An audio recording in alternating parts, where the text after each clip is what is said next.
أشهد أن لا إله إلا الله وحده لا شريك له وأشهد أن محمدا عبده ورسوله أما بعد فأعوذ بالله من الشيطان الرجيم بسم الله الرحمن الرحيم الحمد لله رب العالمين الرحمن الرحيم مالك يوم الدين إياك نعبد وإياك نستعين اهدنا الصراط المستقيم صراط الذين أنعمت عليهم غير المغضوب عليهم ولا الضالين.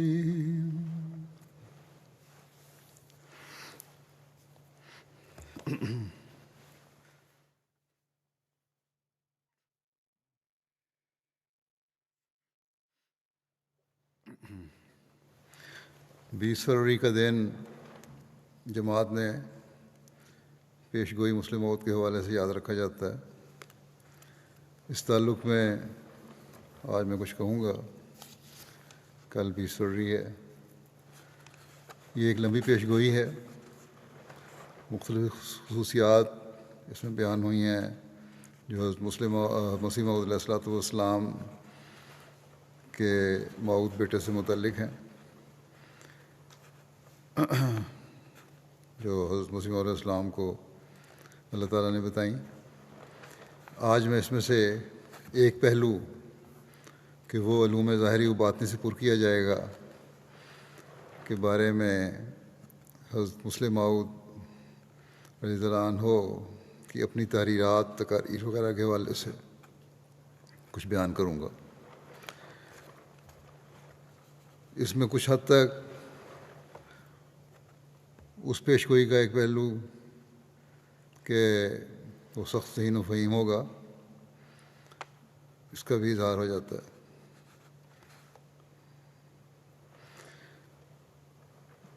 ظاہری و باطنی علوم جو اللہ تعالیٰ نے آپ کو باوجود دنیاوی تعلیم کی کمی، کیونکہ آپ کی تعلیم بنیادی طور پر صرف پرائمری کی تعلیم ہی تھی، اس کے باوجود، اس کمی کے باوجود عطا کیے، اور جن کو آپ نے مختلف موقعوں پر بیان فرمایا، وہ اتنے زیادہ ہیں کہ ان کا احاطہ بلکہ ان کا تعارف بھی ایک خطبہ میں بیان کرنا مشکل ہے. ایک یہ بھی تعارف بھی ایک سلسلہ یا خطبات کا متقاضی ہے. بس یہ تو ممکن نہیں کہ میں سب کچھ بیان کروں، لیکن میں نے سوچا کہ تعارف کی خاطر اور ایک جھلک دکھانے کے لیے بعض جو آپ کے مضامین تقاریر ہیں ان کا ایک جائزہ، مختصر تعارف پیش کروں، یا ان مضامین کے بعض نکات خلاصتاً پیش کروں، تاکہ آپ رضی اللہ عنہ کے علم و معرفت اور تباہر کی ہلکی سی جھلک سامنے آ جائے. یہ مضامین، تقاریر، تحریرات اللہ تعالیٰ کی توحید، ملائکہ کی حقیقت، نبیوں کے مقام و مرتبہ، حضرت خاتم الانبیاء محمد مصطفیٰ صلی اللہ علیہ وسلم کا مقام و مرتبہ، اور دوسرے روحانی امور، اور اسی طرح مسلمانوں کی مذہبی اور سیاسی رہنمائی، اسلام کا اقتصادی اور مالی نظام، اسلام کی تاریخ، اس وقت کے بعض مسائل جو آپ کے زمانے کے اس عصر کے وقت کے دور کے تھے، جن میں سے آج بھی بعض اسی طرح قائم ہیں، اور آپ کے خیالات کو پڑھ کر اس وقت کے خیالات کو ہی پڑھ کر ان کا حل بھی آج سامنے آ جاتا ہے، اور بے شمار عنوان ہیں جن پر یہ سب مشتمل ہیں، آپ کے خطابات اور تحریرات۔ لیکن جیسا کہ میں نے کہا، ان سب کا صرف تعارف بھی ممکن نہیں، اس لیے بعض کے تعارف بیان کروں گا، اور یہ بھی میں نے اس وقت کے لیے ہیں جب آپ نے جوانی میں قدم رکھا تھا۔ 16-17 سال کی عمر کا نوجوان جس کی دنیاوی تعلیم یا دینی تعلیم بھی باقاعدہ کوئی نہیں تھی، وہ ایسے ایسے نکات بیان کرتا ہے کہ حیرت ہوتی۔ توحید کے موضوع پر 17 سال کی عمر میں آپ نے جلسے میں ایک ایسی تقریر کی جس کی خلیفۃ مسیح اول رضی اللہ عنہ نے بھی تعریف فرمائی اور فرمایا کہ بالکل نئے نکات نکال لیں۔ بہرحال آپ کی 16-17 سال یا 18 سال کی عمر سے لے کر 34-35 سال کی عمر تک، جو کہ ابتدائی جوانی اور جوانی کی عمر ہے، آپ کے علم و معرفت کے خزانوں کی ایک جھلک پیش کرتا ہوں۔ اس عرصے میں جو کچھ آپ نے فرمایا، یہ اس کا 50واں حصہ بھی تعارف میں نہیں پیش کروں گا، میں نہیں کر سکوں گا، بلکہ شاید اس سے بھی کم۔ اس کے بعد ہی آپ نے لمبی عمر پائی اور علم و عرفان کے موتی اللہ تعالیٰ سے علم پا کر بکھیرتے چلے گئے۔ مارچ 1907 میں، جب کہ آپ کی عمر صرف 18 سال تھی، حضرت مسلم موعود نے ایک عظیم شان مضمون بعنوان محبت الہی تحریر فرمایا، جو بعد میں کتابی شکل میں شائع بھی ہوا۔ اس مضمون سے ہی ظاہر ہو جاتا ہے کہ کس طرح اللہ تعالیٰ نے ابتدا میں ہی، چھوٹی عمر میں ہی، علوم ظاہری و باطنی سے آپ کو پر کرنا شروع کیا۔ آپ نے فرمایا خدا تعالیٰ نے آدمی کو پیدا ہی محبت کے لیے کیا ہے، اور اس کے پیدا کرنے کا مقصد اور غرض ہی یہی ہے کہ خدا تعالیٰ کی محبت میں سرشار ہو اور اس دائمی زندگی بخشنے والے سمندر میں ہمیشہ غوطہ زن رہے۔ دائمی زندگی کون سی ہے؟ اگلے جہان کی۔ محبت ہی کے نتیجے میں انسان گناہوں سے بچتا ہے اور درجات میں ترقی کرتا ہے، اور محبت ہی خدا شناسی کا موجب بنتی ہے۔ بدون محبت انسان کو خدا تعالیٰ کی حقیقت اور معرفت نصیب ہو ہی نہیں سکتی۔ آپ نے فرمایا پس ضروری ہوا کہ گناہوں سے بچنے کے لیے اور ترقی درجات کے لیے ہم اپنا تعلق خدا تعالیٰ سے بڑھائیں اور اپنے دل میں وہ اخلاص اور وہ محبت پیدا کریں جس سے کہ ہم خدا تعالیٰ کے قریب ہو جائیں، اور ہم ایک سورج کی طرح ہوں جس سے دنیا روشنی پکڑتی ہو۔ اس کے بعد آپ نے مختلف مذاہب کا ذکر کرتے ہوئے فرمایا کہ خدا تو ایک ہی ہے، لیکن اس کے بارے میں ہر مذہب کے تصورات جدا ہیں۔ اس سلسلے میں آپ نے یہودیوں، عیسائیوں، ہندوؤں، آریوں کا خدا کے بارے میں ایک عقیدہ بیان فرمایا اور ثابت کیا کہ ایسی تعلیم اور صفات والا خدا انسان کی عبادت کا مستحق نہیں ہو سکتا۔ آپ نے اسلامی تعلیم پیش کرتے ہوئے ثابت کیا کہ اسلام کا خدا ہی ہر قسم کی خوبیوں اور حسن کا جامع ہے، اور اس بات کا مستحق ہے کہ انسان فقط اسی سے محبت کرے اور اسی کی عبادت کرے۔ جیسا کہ میں نے کہا، یہ تو واضح ہے کہ خدا تو سب کا ایک ہی ہے، لیکن جو خدا کا نظریہ دوسرے مذاہب پیش کرتے ہیں، اس کے مقابلے میں جو اسلام خدا کا نظریہ پیش کرتا ہے وہی حقیقی نظریہ ہے، اور اسی سے خدا تعالیٰ کی محبت میں دلوں میں پیدا ہو سکتی ہے۔ آپ نے خدا تعالیٰ کی صفات کا تذکرہ کر کے ثابت کیا کہ کسی دوسرے مذہب میں خدا تعالیٰ کی اس قدر صفات بیان نہیں کی گئیں، اور نہ اسلام کی بیان کردہ صفات میں کوئی دوسرا مذہب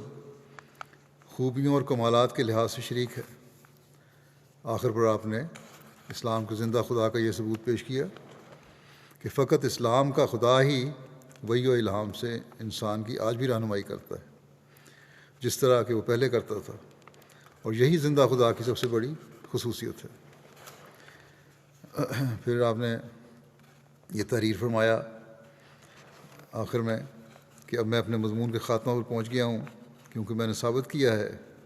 کہ غیر مذہب کے خدا اس قابل نہیں ہیں کہ اسے محبت کی جائے، ان کی تعلیم ناقص ہے، انسان پر عمل درآمد نہیں کر سکتا۔ بہرحال پھر آپ نے لکھا کہ اسلام کی تعلیم انسانی فطرت کے مطابق ہے، اور خدا قادر مطلق ہے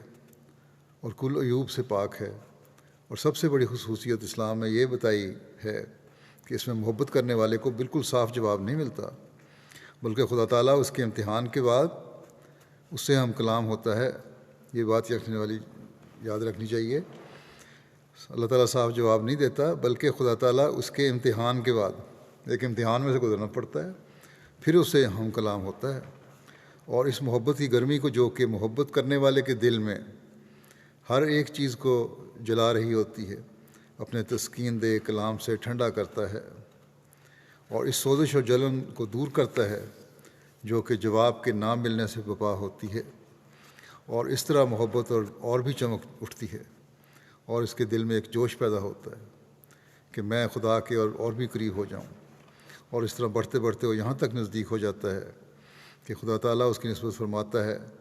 کہ انت منی و انا منکا، یعنی تو مجھ سے ہے اور میں تجھ سے ہوں۔ اور اس کا مطلب یہ ہوتا ہے کہ میرا نام دنیا میں تیرے سبب سے ظاہر ہے، اور یہ تیری عزت میرے سبب سے ہے، اور در حقیقت خدا تعالیٰ کے نام کا جلال دنیا پر ظاہر کرنے والے یہی لوگ ہوتے ہیں جو کہ اس کی محبت کے دریا میں غرق ہوتے ہیں، اور ان کی عزت صرف اس وجہ سے ہوتی ہے کہ وہ خدا سے محبت کرتے ہیں۔ آپ لکھتے ہیں کہ میں محبت الہی کے لفظ پر جس قدر سوچتا ہوں، اسی قدر ایک خاص لذت اور وجد دل میں پیدا ہوتا ہے کہ کیا پیارا ہے مذہب اسلام، جس نے ہم کو ایسی نعمت کی طرف ہدایت کی ہے جس سے ہمارے دل روشن اور ہمارے دماغ منور ہوتے ہیں۔ اسلام کی تعلیم ہمارے زخمی دلوں کے لیے ایک مرہم کا کام دیتی ہے، اور اگر اسلام نہ ہوتا تو بخدا طالب حق تو زندہ ہی مر جاتے،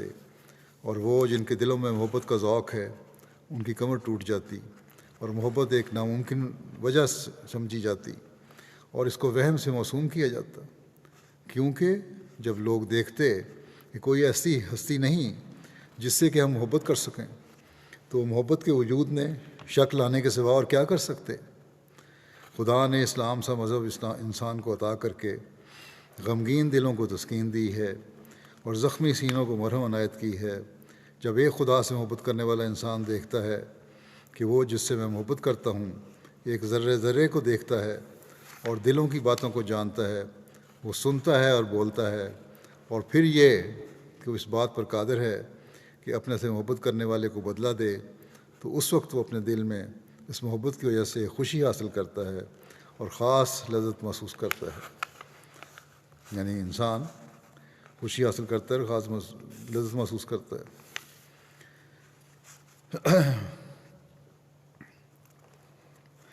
حضرت مسلم موعود نے 28 دسمبر 1908 کے جلسے میں ایک بڑے پرمغز خطاب فرمایا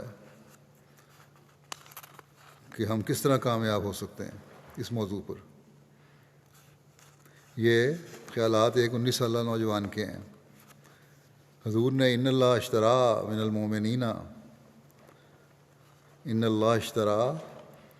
المومنین انفسہم و اموالہم بان لہم الجنہ وبشر المومنین، جہاں تک جو آیت ہے توبہ کی 111-12 پوری آیت، دونوں آیات بشر المومنین تک یہ تلاوت کی، اور اس کے بعد فرمایا ہر ایک شخص کو یہ سوچنا چاہیے کہ خدا نے مجھے کیوں پیدا کیا ہے، اور جب کہ مرنا ہر ایک انسان کے لیے ضروری ہے، تو دیکھنا یہ ہے کہ مرنے کے بعد کیا ہوگا۔ جب اس چند روزہ زندگی کے لیے انسان اس قدر کوشش کرتا ہے اور تدبیریں کام میں لاتا ہے، تو کیا اس لامحدود زندگی کے لیے کوئی ضرورت نہیں یعنی اگلے جہان کی زندگی جو لامحدود ہے، اس کے لیے کوئی ضرورت نہیں، اور کیا ہمیں اس کے لیے کچھ بھی تیاری نہیں کرنی چاہیے؟ بڑا اہم سوال ہے۔ قرآن کریم کی تعلیم کی روشنی میں وضاحت کرتے ہیں آپ کہ انسان ایک ذرا سا سودا کرنے لگے تو بڑی احتیاط کرتا ہے اور ہمیشہ وہی خریدتا ہے جو مفید اور نفع رساں ہو۔ بس کیسا افسوس ہے اس پر جو ایسی تجارت نہ کرے جس میں لاکھوں کا نہیں، کروڑوں کا نہیں، بلکہ غیر محدود نفع ہے۔ بس قرآن کریم کی تعلیم کی روشنی میں آپ فرماتے ہیں کہ پس انسان کو چاہیے کہ اپنے لیے وہ مال جمع کرے جو اس کے کام آئے، نہ وہ کہ اس کے بعد اس کے ورثاء برباد کر دیں۔ لیکن یہ دنیاوی مال تو ورثاء برباد بھی کر سکتے ہیں، لیکن اگر یہ اس قرآن کی بتائی ہوئی تجارت کرتا ہے تو اس سے وہ نفع اٹھائے گا، اس کے بعد کوئی اسے برباد نہیں کر سکے گا، بلکہ مرنے کے بعد اسی کے کام آئے گا۔ خدا تعالیٰ، آپ فرماتے ہیں، خدا تعالیٰ ایسے تاجروں کا خود خزانچی بن جاتا ہے۔ بس جس کا خزانچی خدا خود ہو، اس کو اور کسی کی کیا ضرورت ہے؟ جو اس طرح خدا کے ساتھ تجارت کریں اور اس کی فوجوں میں داخل ہو جائیں، ان میں دلیری بھی چاہیے، اور چاہیے کہ وہ اپنی جانیں لفظاً نہیں بلکہ عملاً خدا کے سپرد کر دیں۔ حضور نے ایسی تجارت کرنے والوں مثلاً حضرت موسیٰ علیہ السلام اور حضرت صلی اللہ علیہ وسلم کی کامیابیوں اور فتوحات کا ذکر فرمایا کہ کس طرح خدا تعالیٰ نے انہیں دشمن پر فتح عطا فرمائی اور غلبے سے نوازا۔ اس تجارت کے بیع کے لیے بعض شرائط بھی ہیں۔ نمبر 1 یہ کہ انسان ہر وقت اپنے گناہوں کی معافی مانگتا رہے اور اس طرح اپنے دل کے زنگ کو دور کرتا ہے معافی مانگنے سے۔ نمبر 2 یہ کہ خدا تعالیٰ سے تعلق کو مضبوط کرنے کے لیے عبادت کی طرف توجہ کرے۔ نمبر 3 یہ کہ حمد و شکر اور خدا تعالیٰ کے احسانوں کو یاد کرنے کا التزام رکھے۔ نمبر 4 یہ کہ امر بالمعروف کرے۔ نمبر 5 یہ کہ حدود الہیہ کی حفاظت کرے، اللہ تعالیٰ نے حدود مقرر کی ہیں ان کی حفاظت کرے۔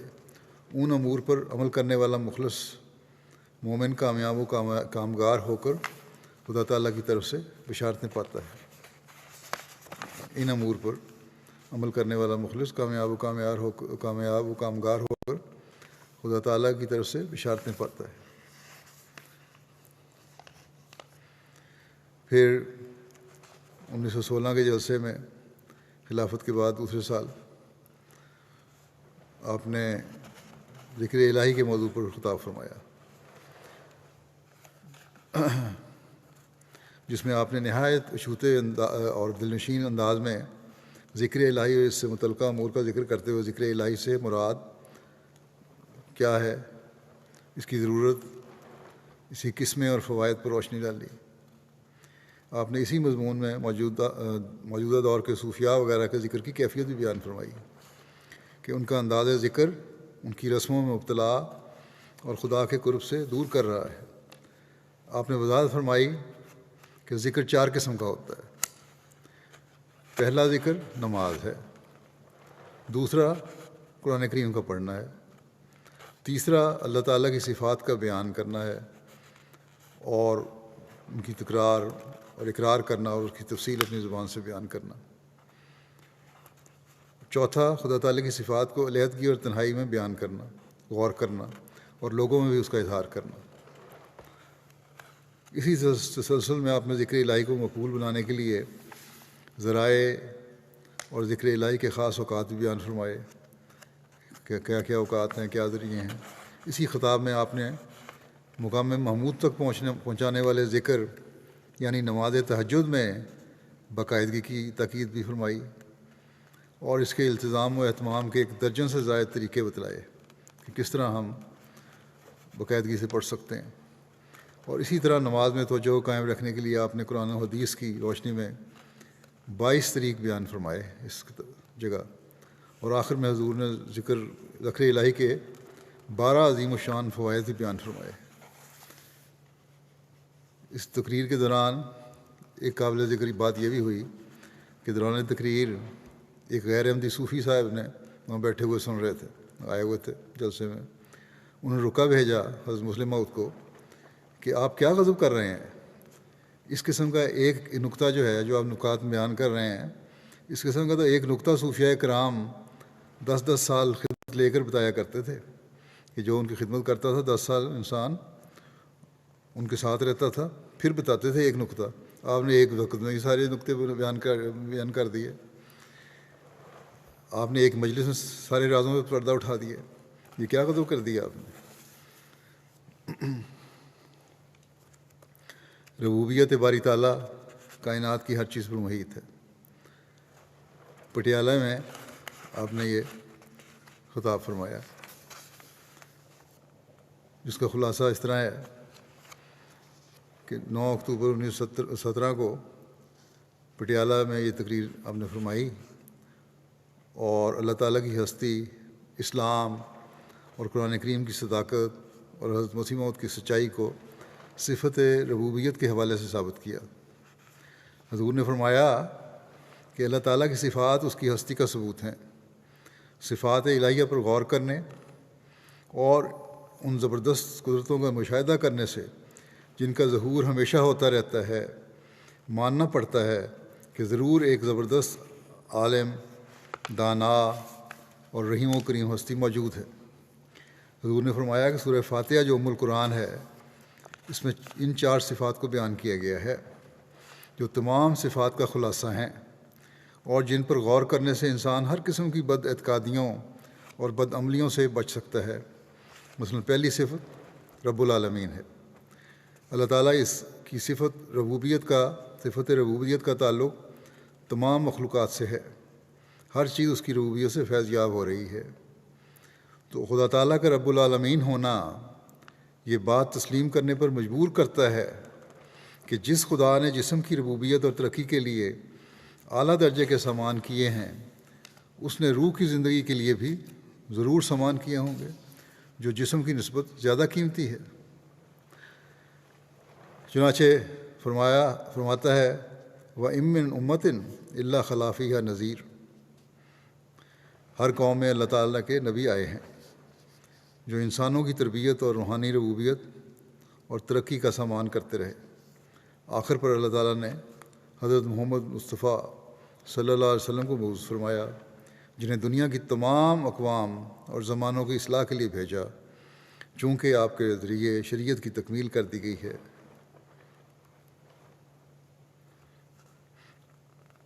اس لیے حضور صلی اللہ علیہ وسلم نے فرمایا کہ اب میرے بعد خدا سے ہم کلامی کا شرف حاصل کر کے ایسے خدا کے بندے آتے رہیں گے جو لوگوں کو اس شریعت کے مطالب سے آگاہ کر کے انہیں خدا سے ملاتے رہیں گے. چنانچہ اس زمانے میں بھی اللہ تعالیٰ نے صفت ربوبیت کے تحت حضرت مرزا صاحب کو بھیجا، جنہوں نے خدا سے ہم کلام ہونے اور اصلاح خلق کرنے کا دعویٰ فرمایا، اور خدا کی فعلی تائید آپ کی پیشگوئیوں کے پورا ہونے میں ظاہر ہوئی، اور زندہ نشانات نے آپ کے دعویٰ کی صداقت کو ثابت کر دیا. آخر میں حضور نے فرمایا کہ اسلام ہی ایک ایسا مذہب ہے جو زندہ خدا کو پیش کرتا ہے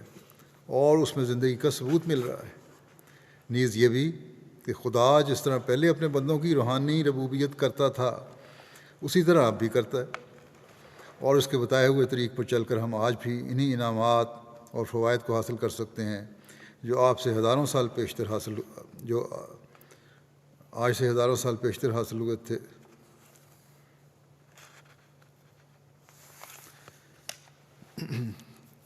پھر ایک آپ کا لیکچر ہے، تقریر ہے اسلام میں اختلافات کے آغاز پر، جو 1919 میں آپ نے ماڈرن ہسٹوریکل سوسائٹی کے ایک اجلاس میں اسلامیہ کالج لاہور میں فرمایا. تقریباً 100 صفحے کا یہ لیکچر ہے کل مکمل. خلاصہ اس کا یہ ہے کہ جیسا کہ میں نے کہا کہ 26 فروری 1919 کو اسلامیہ کالج لاہور کی ماڈرن ہسٹوریکل سوسائٹی کے ایک غیر معمولی اجلاس میں یعنی پیش فرمایا. سید عبدالقادر صاحب پروفیسر تاریخ کی صدارت میں یہ منعقد ہوا، اس وقت ایک بڑے پروفیسر تھے تاریخ کے، عبد القادر صاحب، احمدی نہیں تھے، ان کی صدارت میں یہ ہوا۔ اس مضمون کی اہمیت بیان کرتے ہوئے حضور نے فرمایا کہ اسلام میں تفرقہ کی بنیاد رسول کریم صلی اللہ علیہ وسلم کی وفات کے 15 سال بعد پڑی ہے،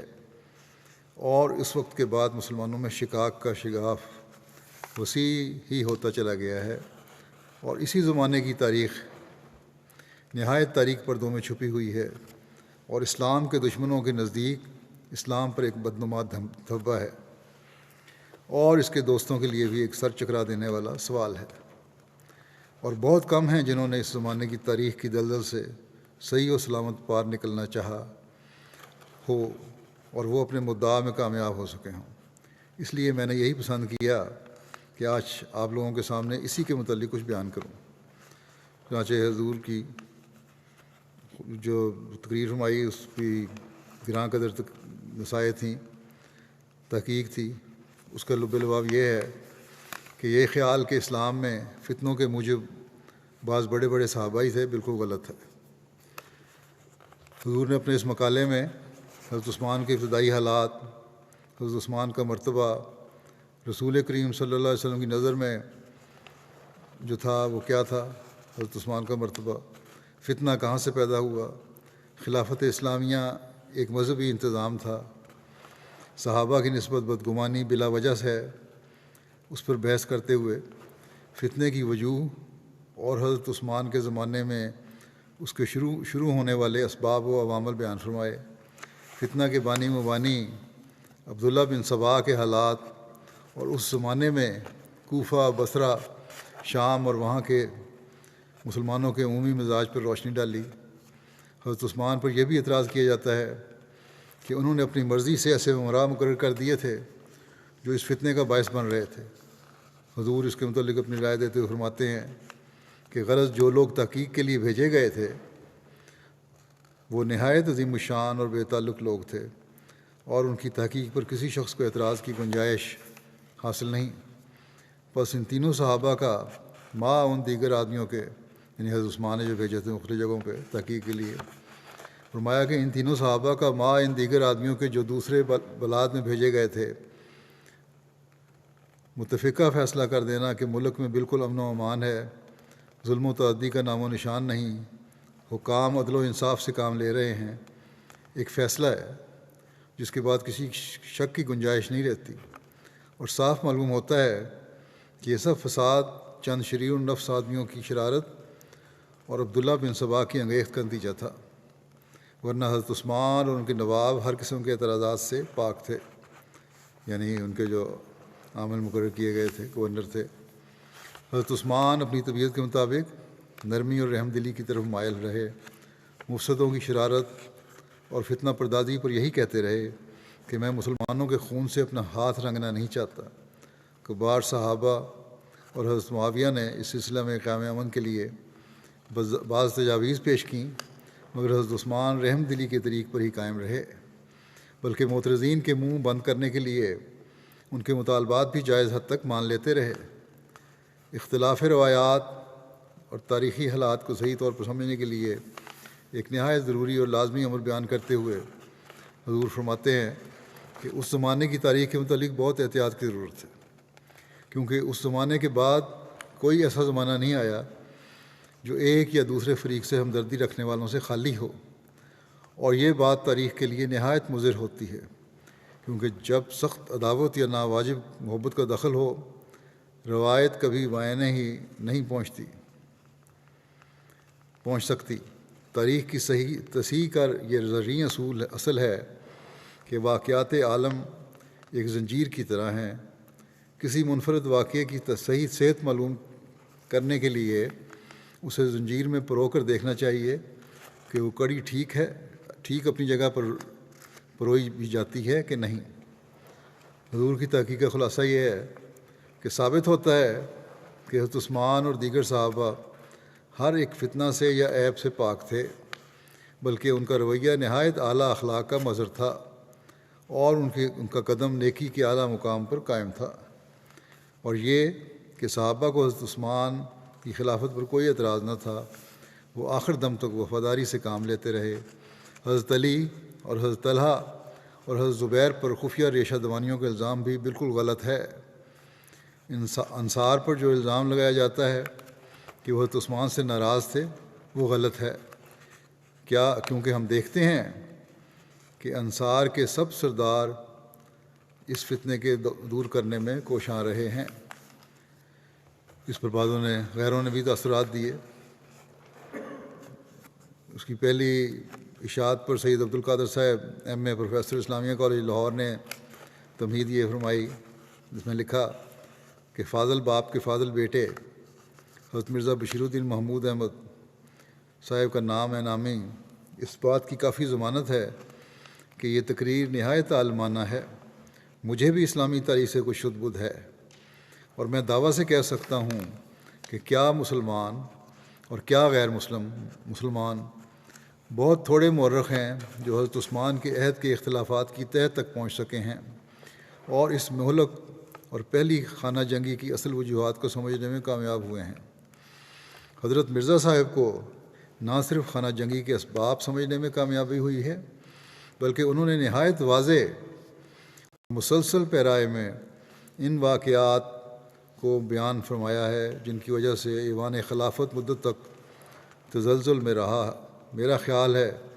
کہ ایسا مدلل مضمون اسلامی تاریخ سے دلچسپی رکھنے والے احباب کی نظر سے پہلے کبھی نہیں گزرا ہوگا۔ سچ تو یہ ہے کہ حضرت عثمان کے عہد کی جس قدر اصلی اسلامی تاریخوں کا مطالعہ کیا جائے گا، اسی قدر یہ مضمون سبق آموز اور قابل قدر معلوم ہوگا۔ پھر آپ کے ایک تقریر ہے تقدیر الہی پر، جو جلسہ سلام صاحب نے کی مسجد نور قادیان میں۔ اس کا خلاصہ یہ ہے کہ 1919 کے جلسہ سلانہ کے موقع پر کی بات ہے۔ یہ تقدیر الہی کا یہ جو مسئلہ ہے، یہ نہایت مشکل اور دقیق مسئلہ ہے۔ اس پہ بڑا عارفانہ خطاب فرمایا آپ نے فرمایا کہ میں نے خدا تعالیٰ سے عاجزانہ طور پر کہا کہ اے خدا، اگر اس مضمون کا سنانا مناسب نہیں تو میرے دل میں ڈال دے کہ میں اسے نہ سناؤں، لیکن مجھے یہی تحریک ہوئی کہ سناؤں۔ گو وہ مضمون مشکل ہے اور اس کے سمجھنے کے لیے بہت محنت اور کوشش کی ضرورت ہے، لیکن اگر آپ لوگ اسے سمجھ لیں گے تو بہت بڑا فائدہ اٹھائیں گے۔ حضرت خلیفہ مسیح رابع رحمہ اللہ تعالیٰ نے اس خطاب کو مختلف جگہوں کے مختلف حوالے بیان کرتے ہوئے اس بارے میں یوں فرمایا تھا کہ حضرت خلیفہ مسیح ثانی کا اس موضوع پر ایک ایسے جلسے عام سے خطاب فرمانا جہاں تعلیم یافتہ اور غیر تعلیم یافتہ، ذہین اور بلید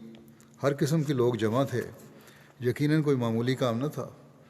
آپ نے جس عمدگی سے اس مضمون کو ادا کیا، بلا شبہ وہ آپ ہی کا حق تھا۔ یہ تقریر کیا تھی؟ خلیفہ رابع فرماتے ہیں کہ یہ تقریر کیا تھی؟ علم کلام کا ایک شاہکار تھا۔ مسئلہ قضاء و قدر کی اہمیت اور آن حضرت صلی اللہ علیہ وسلم کے ارشادات بیان کرنے کے بعد آپ نے اس موضوع پر اظہار خیال فرمایا کہ مسئلہ تقدیر پر ایمان اور وجود باری تعالیٰ پر ایمان لانا لازم و ملزوم ہے۔ اس کے بعد آپ نے قضاء و قدر کے متنازع فی نظریات پر بحث فرما کر آن حضور صلی اللہ علیہ وسلم کے بعض ارشادات میں تطبیق فرمائی، اور اس کے بعد مسئلہ تقدیر کے نہ سمجھنے کے نتیجے میں انسان کو جو بڑی بڑی ٹھوکریں لگی ہیں ان کا ذکر فرمایا۔ پھر وحدت الوجود کے عقیدے کی غلطیاں ظاہر کرتے ہوئے 6 قرآنی آیات سے نہایت لطیف اور ٹھوس دلائل پیش کر کے اس عقیدے کا رد فرمایا۔ بعد ازاں اس کی دوسری انتہا کو بھی غلط ثابت فرمایا اور اس خیال کی بدلائل تردید کی کہ خدا گویا کچھ نہیں کر سکتا اور جو کچھ بھی ہے وہ تدبیر ہی ہے۔ علم الہی اور تقدیر الہی کو خلط ملط کرنے کے نتیجے میں انسانی فکر نے جو ٹھوکریں کھائی ہیں اس کا نہایت عمدہ تجزیہ کر کے اس مسئلے کو خوب نکھارا ہے۔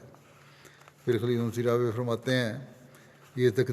تقریر تقدیر الہی کے مسئلے پر ہر پہلو سے بحث کرتی ہے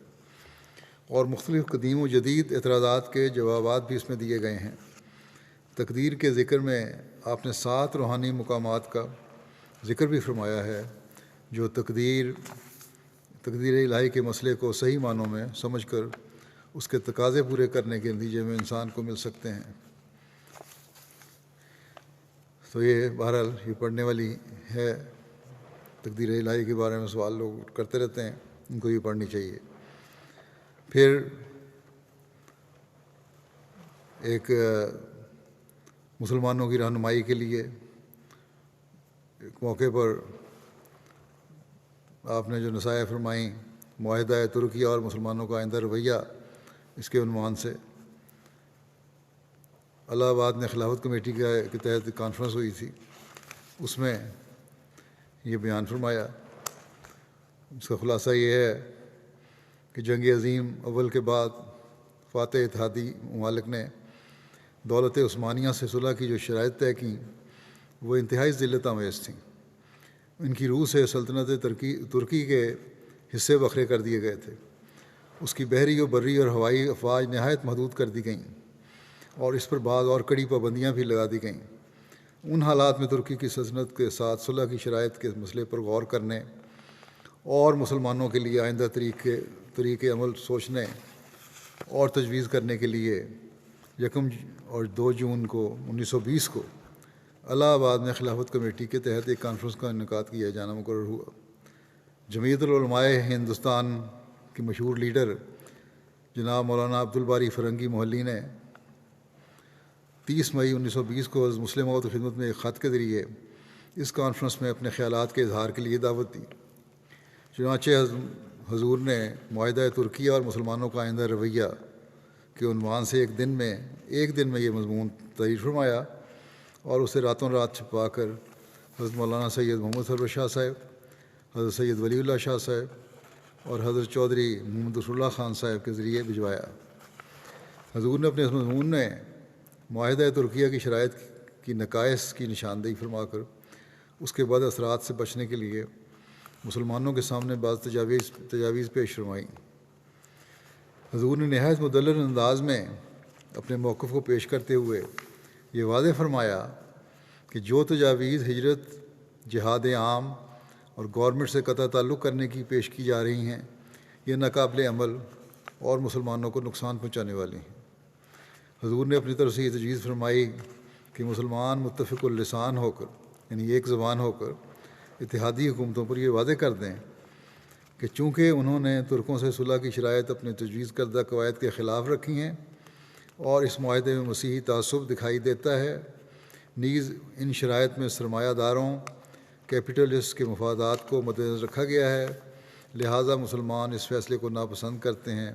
اور اسے تبدیل کرنے کی اپیل کرتے ہیں۔ اس مضمون میں حضور نے مذکورہ تجویز کے علاوہ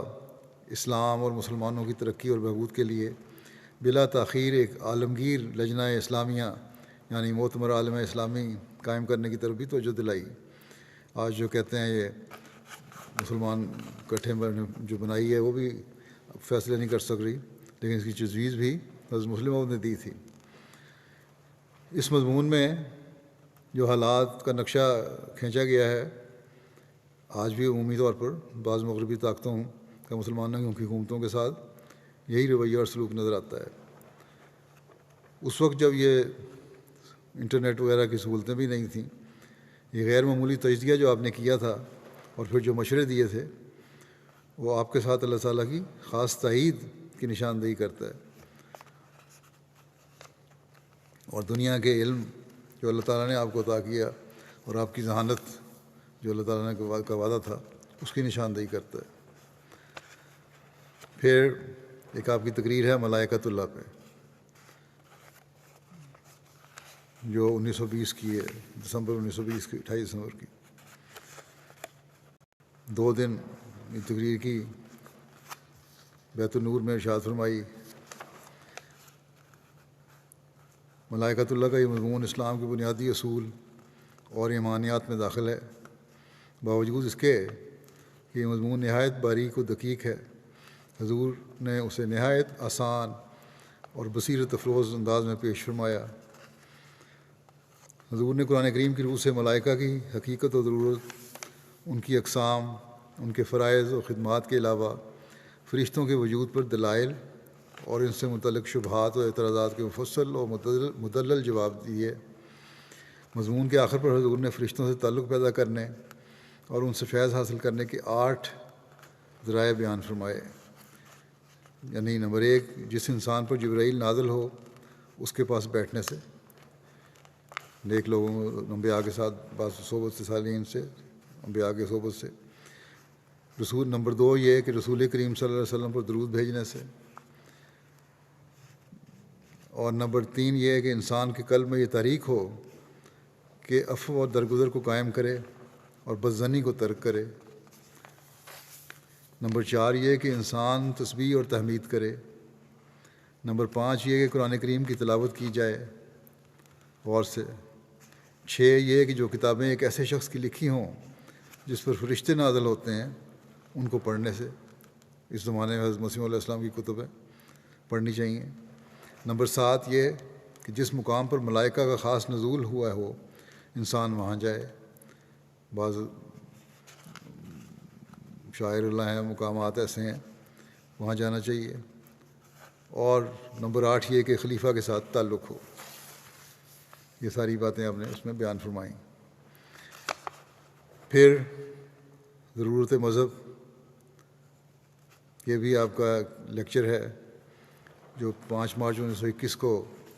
لاہور میں کالج کے بعض طلباء کے سوالوں کے جوابات کے طور میں دیا آپ نے۔ اس کی تفصیل اس طرح ہے خلاصتاً کہ 4 مارچ 1921 کو ایک مقدمے میں شہادت کی غرض سے حضرت مسلم موعود لاہور تشریف لے گئے اور 4 سے 7 مارچ تک وہاں مقیم رہے۔ 5 مارچ کو کالج کے بعض طلباء نے حضور سے ملاقات کے دوران مندرجہ ذیل 3 سوالات پوچھے۔ اول یہ کہ مذہب کی کوئی ضرورت نہیں، نہ اس سے کوئی فائدہ ہے، ہاں لوگ اگر اس کو بعض ظاہری فوائد حاصل کرنے کے لیے اختیار کر لیں تو برا نہیں، تو اس پر روشنی ڈالیں۔ دوسری یہ کہ دیگر مذاہب میں بھی بعض ایسے لوگ پائے جاتے ہیں جو پیش گوئیاں کرتے ہیں، پھر اسلام کی یہ خصوصیت نہ رہی کہ کوئی پیش گوئیاں ہوئی ہیں اس کی۔ سوم یہ کہ حضرت مرزا صاحب کے سلسلے کا پھیلنا ان کی صداقت کا ثبوت نہیں، کیونکہ روس میں لینن کو بھی بڑی کامیابی ہوئی ہے۔ حضور نے ان تینوں سوالوں کے نہایت آسان رائے میں مدلل جواب ارشاد فرمائے اور بتایا کہ مذہب کی ضرورت کا سوال خدا کی ہستی سے وابستہ ہے۔ ضرورت مذہب کے نام سے ہی چھپی ہوئی ہے۔ فرمایا کہ مذہب کی ضرورت کا سوال خدا کی ہستی سے وابستہ ہے۔ اگر خدا ہے تو مذہب کی بھی ضرورت ہے،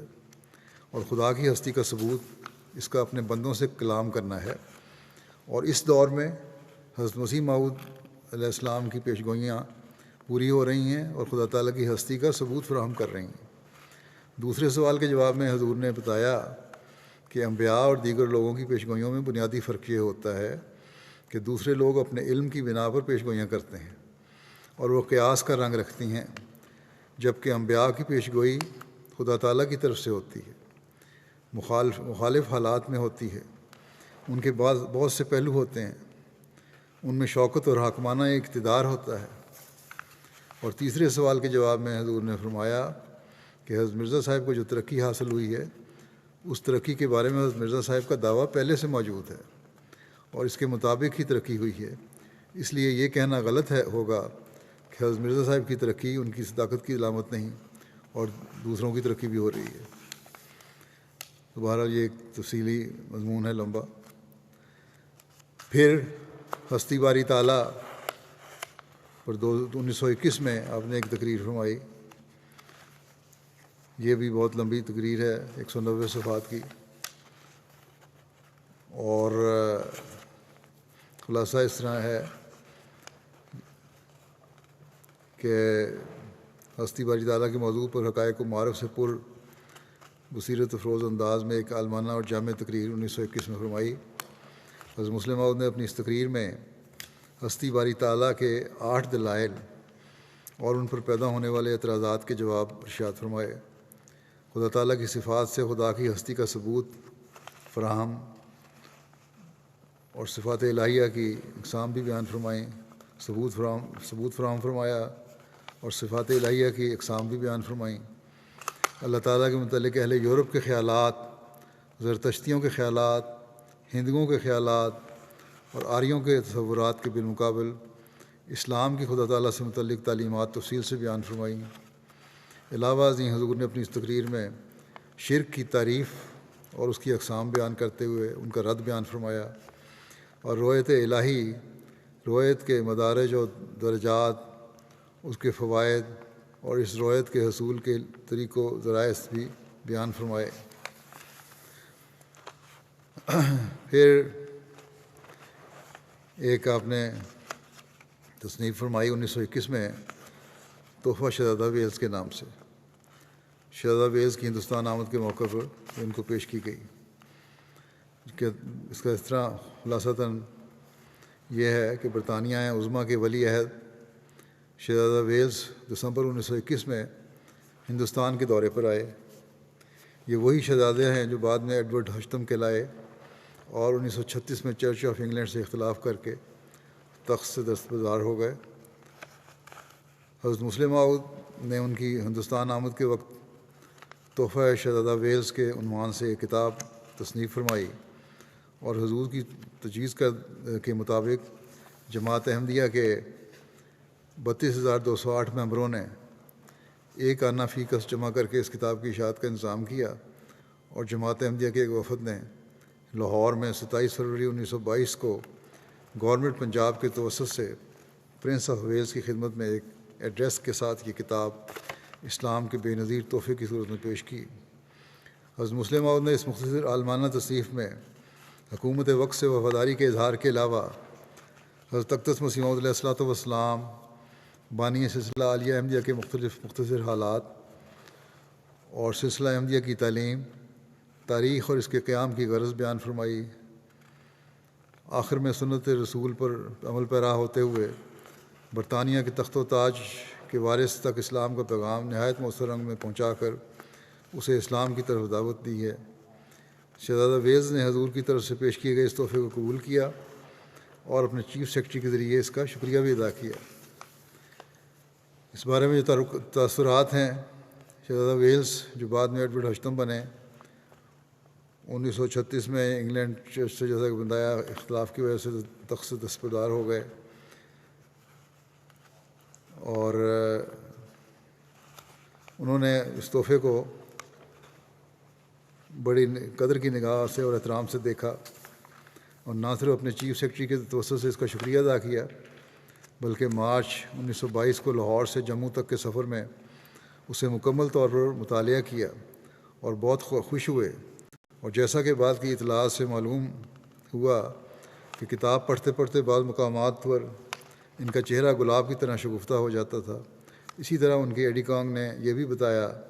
کہ وہ کتاب پڑھتے پڑھتے یکدم کھڑے ہو جاتے تھے۔ چنانچہ اس کے کچھ عرصے بعد انہوں نے صراحتاً عیسائیت سے بیزاری کا اظہار کیا۔ اخبار ذوالفقار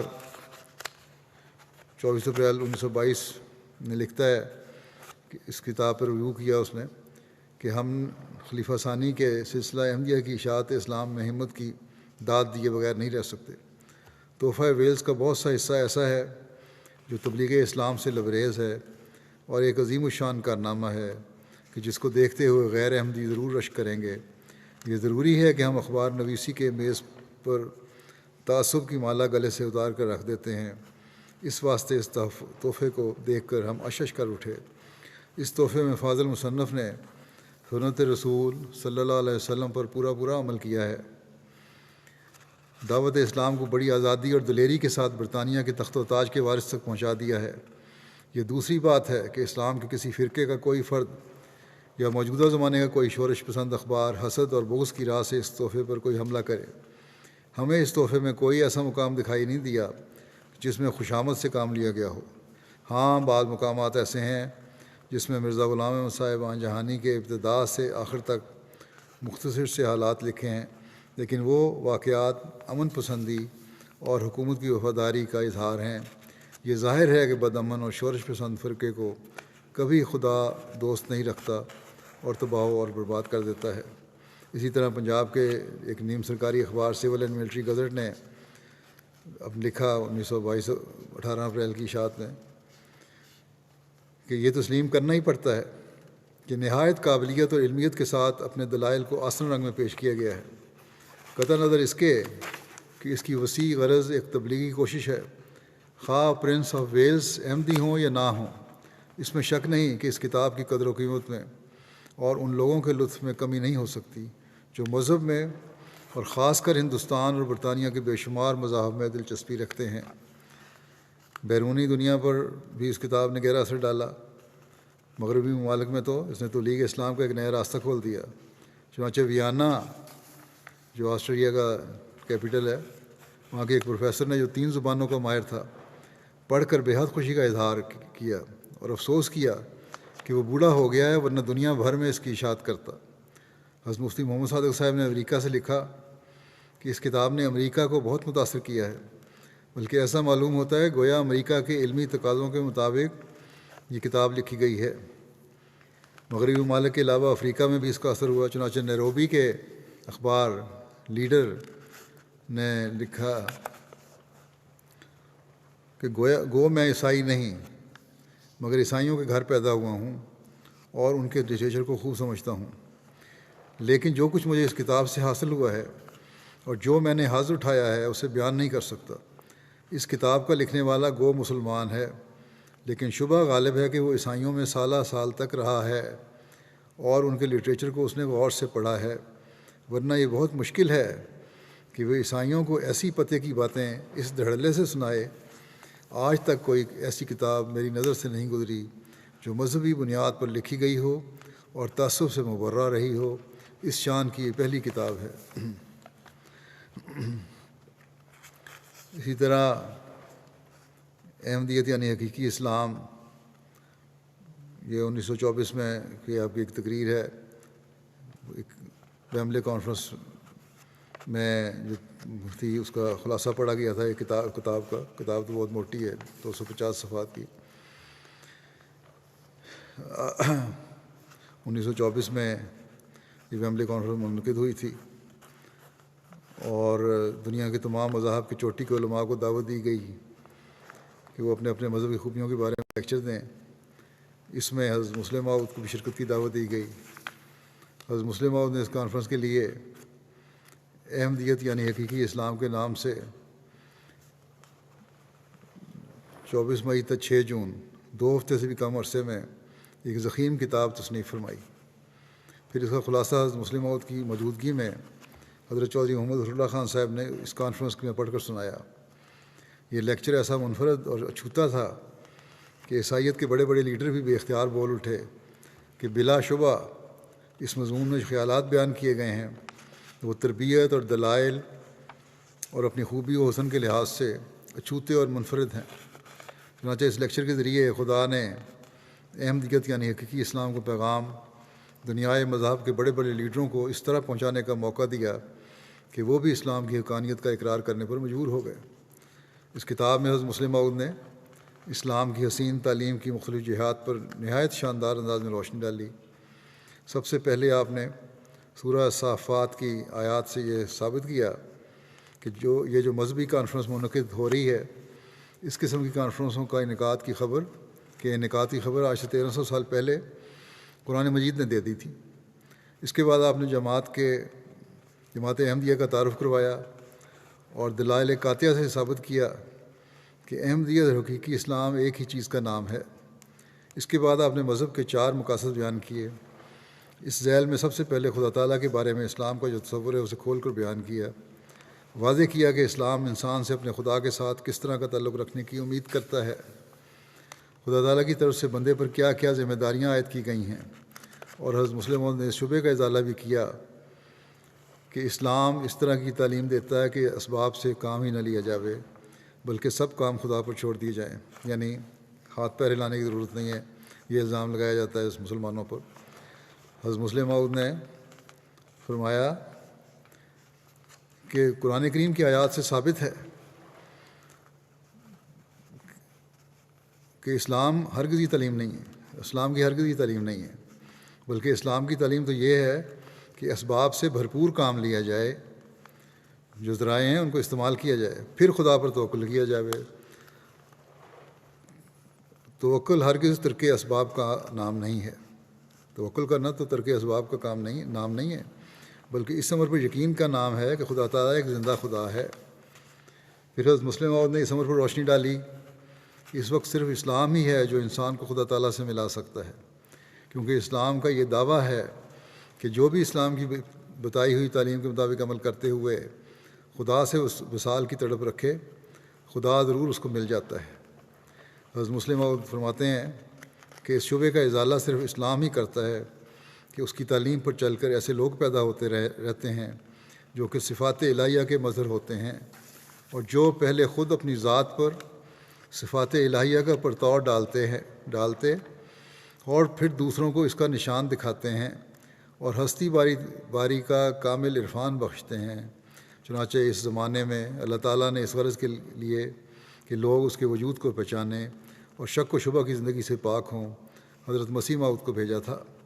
اس کے بعد حضرت مسلم موعود نے اخلاق کی مختلف جہات کے بارے میں تفصیل سے بحث کی ہے اور ثابت کیا ہے کہ اسلام کی اخلاقی تعلیم بھی سب سے کامل ہے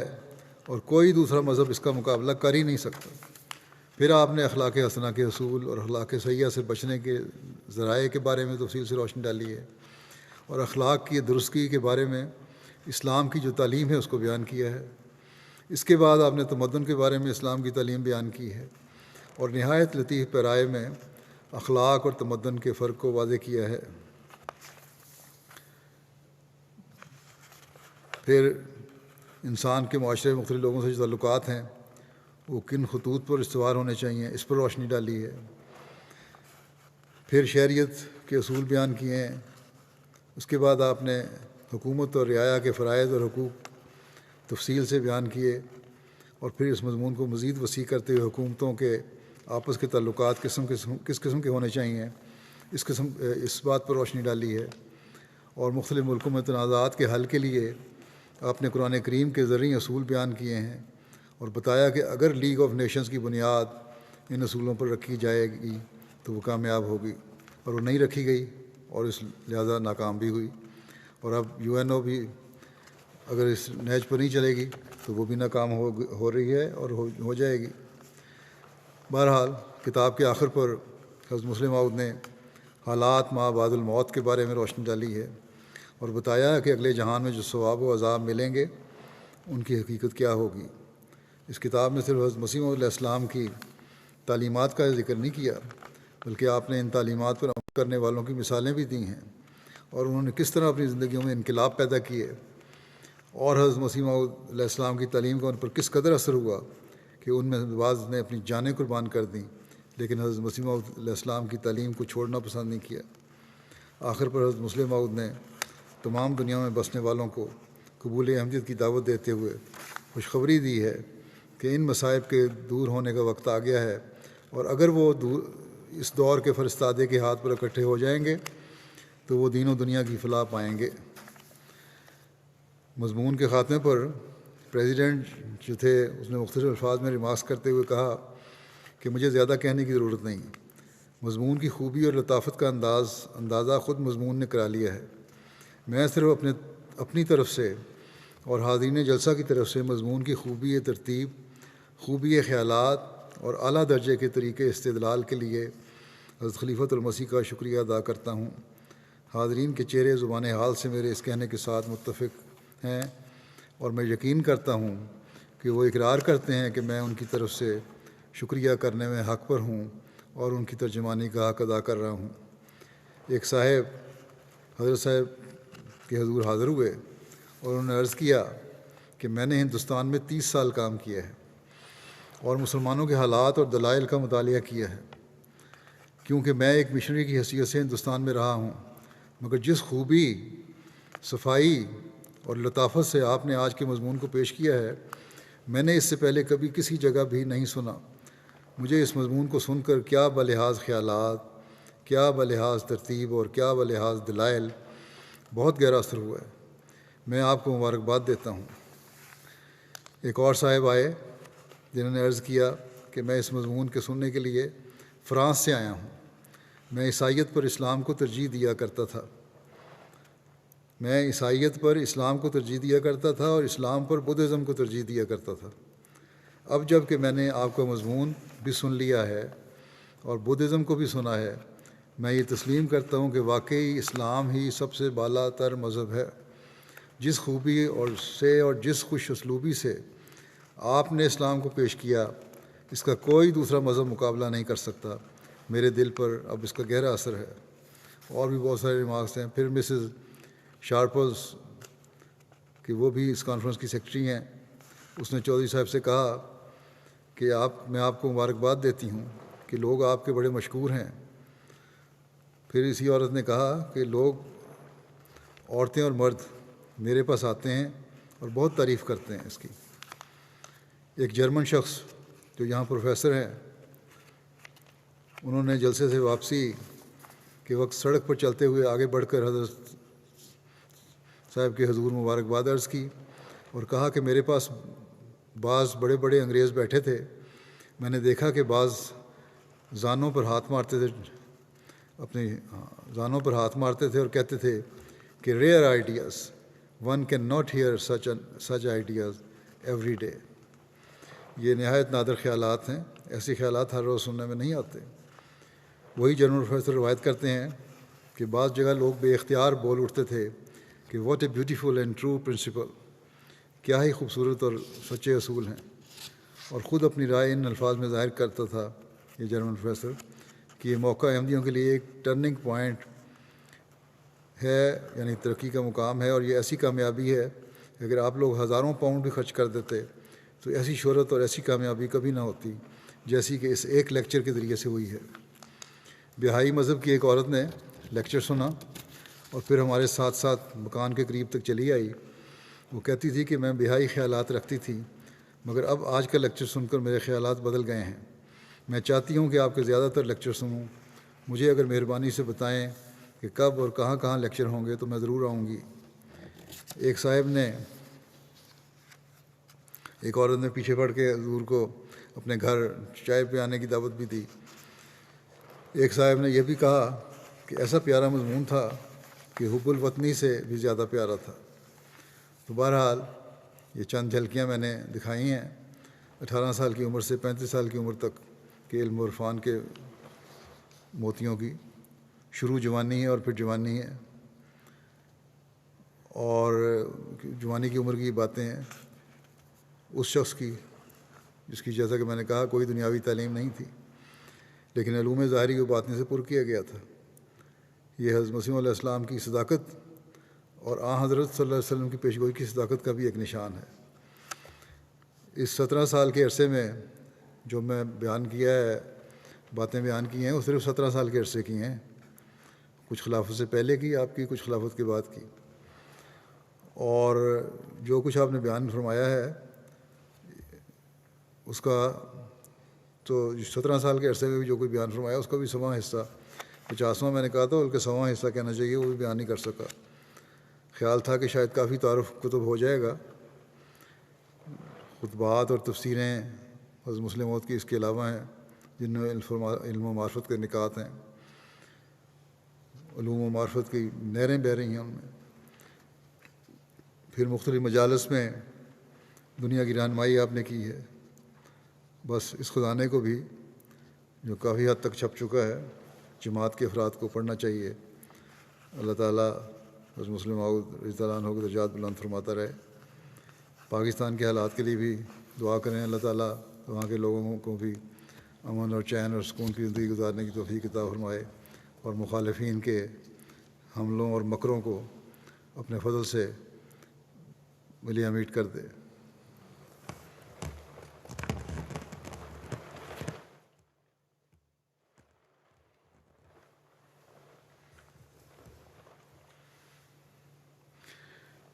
الحمد لله نحمده ونستعينه ونستغفره ونؤمن به ونتوكل عليه ونعوذ بالله من شرور أنفسنا ومن سيئات أعمالنا، من يهده الله فلا مضل له ومن يضلله فلا هادي له، ونشهد أن لا إله إلا الله ونشهد أن محمدا عبده ورسوله عباد الله رحمكم الله إن الله يأمر بالعدل والإحسان وإيتاء ذي القربى وينهى عن الفحشاء والمنكر والبغي يعظكم لعلكم تذكرون اذكروا الله يذكركم وادعوه يستجب لكم ولذكر الله أكبر.